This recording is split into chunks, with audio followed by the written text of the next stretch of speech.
دوستو ذرا سوچیں، اگر کسی ملک کے پاس ایسا ہتھیار آ جائے تو آسمان میں اڑتے ہوئے میزائلوں اور ڈرونز کو پل بھر میں راکھ بنا دے تو پھر کیا ہوگا؟ مشرقی وسطی میں اس وقت کچھ ایسا ہوتا دکھائی دے رہا ہے۔ رپورٹس کے مطابق اسرائیل نے یونائیٹڈ عرب امارات کو اپنا انتہائی جدید اور خطرناک دفاعی نظام آئرن ڈوم فراہم کرنا شروع کر دیا ہے۔ یہ کوئی عام سیکیورٹی سسٹم نہیں بلکہ ایسے جدید لیزر ٹیکنالوجی پر کام کرتا ہے جو روشنی کی رفتار سے آنے والے ڈرونز اور میزائلوں کو فضا میں ہی جلا کر ختم کر سکتی ہے۔ پچھلے چند مہینوں میں پوری دنیا نے دیکھا کہ ڈرونز والفائر کتنی خطرناک شکل اختیار کر چکے ہیں۔ ہزاروں ڈرونز اور میزائلوں نے مختلف ممالک کے سیکیورٹی کو ہلا کر رکھ دیا ہے۔ ایسے حالات میں یو اے ای کو یہ خوف لاحق تھا کہ اگر یہ کشیدگی مزید بڑھی تو خلیجی ممالک بھی اس جنگ کا اگلا معاذ بن سکتے ہیں۔ شاید یہی وجہ ہے کہ اب اسرائیل اور یو اے ای کے تعلقات پہلے سے کہیں زیادہ مضبوط ہوتے دکھائی دے رہے ہیں۔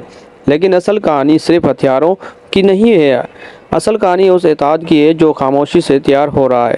اب ذرا آئرن ڈوم اور آئرن ڈوم کا فرق سمجھتے ہیں۔ آئرن ڈوم دشمن کے میزائل کو تباہ کرنے کے لیے خود ایک میزائل فائر کرتا ہے، یعنی ہر دفاعی کارروائی کے ساتھ مہنگے انٹرسپٹر استعمال ہوتے ہیں، لیکن آئرن ڈوم اس سے بالکل مختلف ہے۔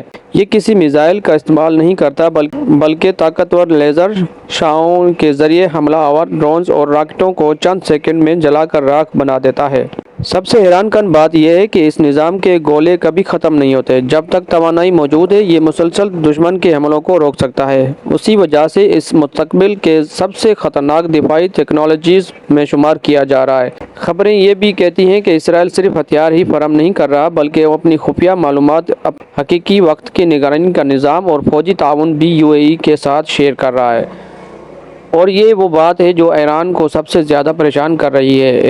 ایران کو محسوس ہوتا ہے کہ خلیج کے کچھ مسلم ممالک اب آہستہ آہستہ اس کے مخالف اتحاد کا حصہ بنتے جا رہے ہیں، اور شاید یہی خوف آنے والے دنوں میں خطے کی کشیدگی کو مزید بڑھا سکتا ہے۔ مشرقی وسطی میں طاقت اب صرف بمبوں اور میزائلوں سے طے نہیں ہوگی۔ اب طاقت اس دن بدلتی ہے جب پرانے دشمن ایک دوسرے کے ڈھال بننا شروع ہو جائیں، اور شاید یہی وہ موڑ ہے جہاں سے آنے والے وقت کے سب سے بڑی جنگ جنم لے سکتی ہے۔